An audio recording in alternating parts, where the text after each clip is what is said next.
Today's a great day because we have a new Helix software edition now. It's 2.9 and actually it came a couple days ago, but I've been waiting, just making sure that it's stable enough before I updated my own device to it. I've been reading a lot of thoughts of people online, issues they've been having. It seems that most of the issues are very minor, so I decided to update mine a couple days ago, and I've been learning, getting to know it. In this video, I want to share with you what some of the major updates are for 2.9 and why they can be very useful to us, especially on the HX Stomp.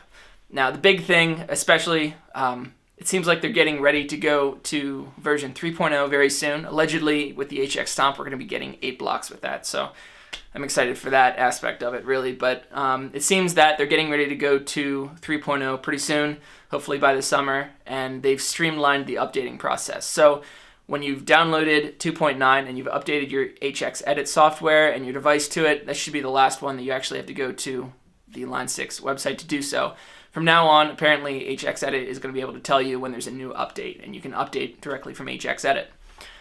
So with all that said, let's move on to some of the features of 2.9. The biggest one that I thought is how the Helix device is reading impulse responses now. Instead of filing it by number, the Helix software is recognizing the impulse responses by their WAV file. And this is really important if you're someone that's into buying presets online, especially the presets that come with impulse responses now are going to be a lot easier to load in. Essentially, you drag the preset in like you normally would, and then the impulse response block, instead of having to load the IR in separately and try and align the number that the IR block is seeking with wherever you actually loaded the IR in to the IR files.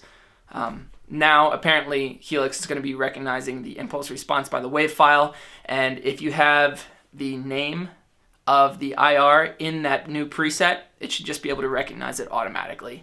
Now, while we're on that topic, I wanted to mention that if you're a supporter of my complete Helix preset library, I just updated it a couple days ago. We're up to 50 presets now, so just find that original email from me, search download complete Helix preset library, -my name, and you should be able to find that Google Drive link. Go to the folder. There's a bunch of new presets in there.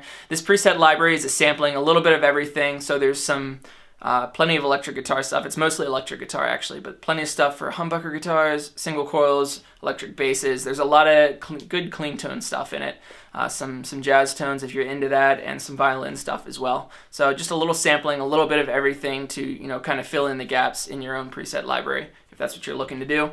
If you don't have it yet, you can find information on that in the description, how you can get it. It's a donation of $5 or whatever you think 50 presets is worth to you, and that one-time fee is good for life. So every time I update it, you can just follow that Google Drive link folder, something like that, and the new presets are going to be in there for you. I update it all the time. Anyway, back to 2.9. We've got a new amp model in the Helix now. It's the Revv Gen Purple, a little bit less gain, kind of a different EQ style than the Revv Gen Red that we've had since 2.8.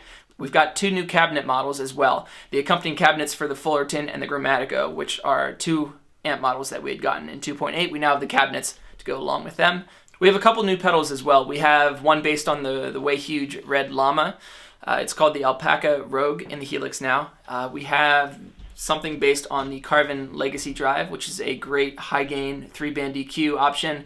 We've got something called the Xenomorph Fuzz that they've called it in the Helix, and I feel like it could have fit in the synth or the fuzz category. It's essentially a fuzz with like an oscillator built into it. It's kind of funky. It would be hard to use, I think, in a standard situation, but definitely fun to mess around with at home. We have a new compressor with an infinity ratio option. I've used that a lot. That's really useful. Addition to all that, we have some minor changes to some pre-existing blocks, and we also have what they're calling dynamic split. So this is where you would split between an A path and a B path. You could choose, send left to one side, right to one side. You can change phases and stuff. But anyway, with this new splitting block, it's essentially controlled by your dynamics. So how hard you're playing can decide if you're sending the signal to the A path or to the B path. And then we also have a new phaser too, based on the Electro Harmonix Small Stone. They're calling it the Pebble. In addition to all the new pedals and models in Helix, we also have the addition of an edit symbol on the HX Stomp, which apparently was a feature of the bigger Helix units, but we didn't have until now. I'll show you that now. On the HX Stomp, we also have the indicator that shows if a patch has been edited since we've recalled it.